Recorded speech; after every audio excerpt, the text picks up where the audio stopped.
for the guys. I think a good week of preparation, and looking forward to getting up to Seattle and playing a good Washington team. At this point in time, being this far and late into the week, Matt Fink is going to be our starting quarterback. He's gotten the reps this week, has looked really good. Keaton is not cleared for this game, and at this point in time, we're going to rule him out, and looking forward to watching Matt going and competing again. He's very excited about the opportunity as well as our team, and we know he's going to do a great job. Another gentleman that's not going to be cleared for this game is Talanoa Hufanga. I know you're going to ask about him. He will not play in this game. Chase Williams will start in his place, and has been playing good ball when he's been getting his opportunity. Has practiced well this week in that position, and know will do a great job. And Elijah Griffin will not play in this game this week. He's got the back. He is trying as hard as he can, but it needs a little bit more time, and I'm not confident in it. He's not confident in it, so we're going to hold him. We do have Isaac Taylor-Stewart cleared for the game and ready to go, so he will take his place. So you'll have ITS and you'll have Chris on the other side. If there's anybody else I'm forgetting, just ask me. With that, I'll take any questions you have. Is the hope that, given that you guys have a bye next week, that Keaton would be able to come back after that bye? I would hope. I mean, these things, anytime you're going through concussion protocol, sure, everybody's different, but the good thing for me is I have complete trust in our medical staff. I'm not smart enough to figure it out. They just let me know, Coach, he's either available or unavailable, and until they clear him, he won't take any reps out there. But Manny's done a great job this week, done a terrific job. I can't wait to go watch him again on Saturday.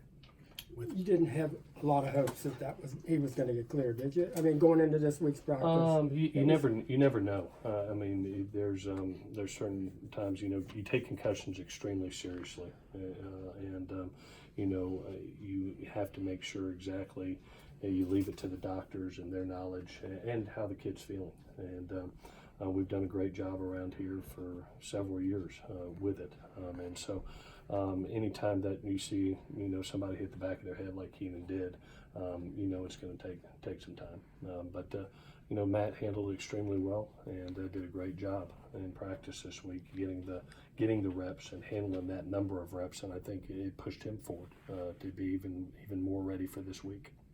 Given how active Washington can be in its defensive secondary, isn't it important to get the run game going early against the Huskies? Yeah, it's definitely. We've talked about that all week, that this is a game where we hope we have balance in this game, take a little pressure off of Matt, and again, take what the defense gives you.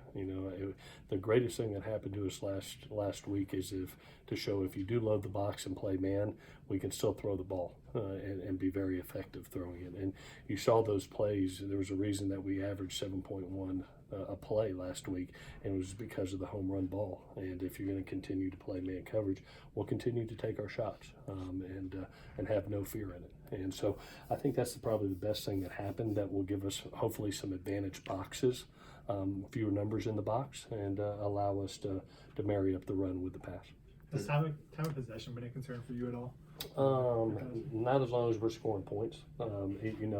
It's a lot worse if you're getting 3 and outs. When you're getting 3-4 plays and 7 points, that I'm not worried about that. That happens. It's the nature of this offense sometimes. But when you're hitting those big plays and all of a sudden, it's shorter numbered drives, but you're creating points, I'm not worried. Looking at third and 3 and outs, I think you guys are like last in the country in producing 3 and outs. I think 5 in the 4 games. Mm-hmm. What has to happen to get the other team off the field? And then you got to go back and you got to say, how good's the red zone defense? Red zone and sacks. I'd much rather, at the end of the day, the aim of this game, I think, is to score more points than the other team. As long as we're having more points and we are very efficient in being able to have great red zone defense, hopefully get some more turnovers. I thought you were going to talk about turnovers. I'm hoping for 1 or 2 more turnovers in this game. When you look at Washington, the game they lost first Cal, they had a turnover. They had a turnover on possession too. That really was I thought the difference in that game versus a good Cal team. When they had been able to create turnovers and play clean football, a la BYU, a la Washington, Hawaii, they've been able to jump ahead fast. So that's been a huge point of emphasis for us, is to be able to create a turnover, steal a possession, or two somehow, some way in this game and create field position. You guys were down 2 defensive backs in the last game. Now you are again. Did the way the secondary performed in that second half last week give you maybe more confidence that depth can handle things? Yeah, one of the great things that is happening is a lot of young players are getting their opportunity to show up and to play. You're going to see a Max Williams in this game. You're going to see a Chase Williams in this game playing, an ITS and a Chris Steele. There's going to be some freshmen out there, doing their thing, and it's going to help them grow. It's going to help them get better. And man, what a bright future. For that defense. We needed that type of secondary, and all of them are young. I mean, all of them are freshmen and sophomore. They're talented kids, and they're growing together, and they're playing hard for each other. And, when one goes down, the other one goes in, and he's producing just as much. And so it's a great thing to see. Have they made mistakes? Yeah, they've made some. But they're growing from it, and they're learning from it. It's a good thing to see. Where do you see them grow? I think really in their man coverage skills. We've had some man opportunities, some one-on-one opportunities where I think they've shown up and against some big targets. They bounced. I think about that Stanford game and OG having to go against Parkinson some and being able to do that. I saw Chris Steele really grow last week. I mean, he gets 80-plus plays in that game and really not a lot of targets to his side. I thought he did a tremendous job in coverage. So those guys are really, I think, growing in their man coverage skills the most. With all the young guys, are you going to show them the 2016 film from up there? I already did. You already did. I know. I already did that. We showed. Just wanted to show the environment because it's a special environment, and it's different. It's different when you go on the road, and the mentality has to be had. And I thought the 2016 team, when they went up there, had a really good mentality the way they approached that week, and we started that at the beginning of the week. I showed them at the very beginning.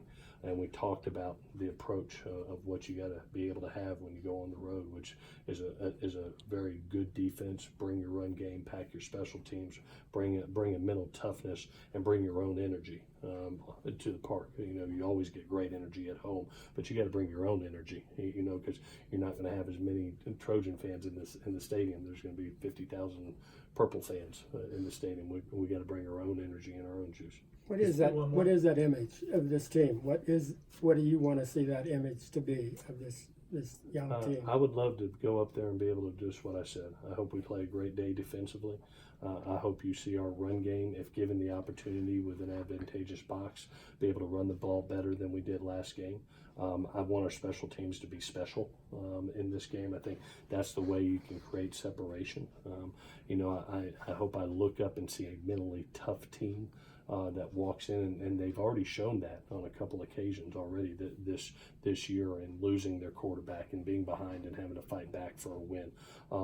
And then, just like they have, and I hope everybody has seen it, this team is having so much fun together playing, and it's contagious. And I want them to go up. I can't wait to take a young bunch of kids up there into this atmosphere, which is going to be electric. You got 2 top 25 teams that are both fighting for conference championship implications. And it's going to be a lot of fun going up there, and that's what I hope they have. I hope they go up there and have a blast in this environment. So, all righty, guys.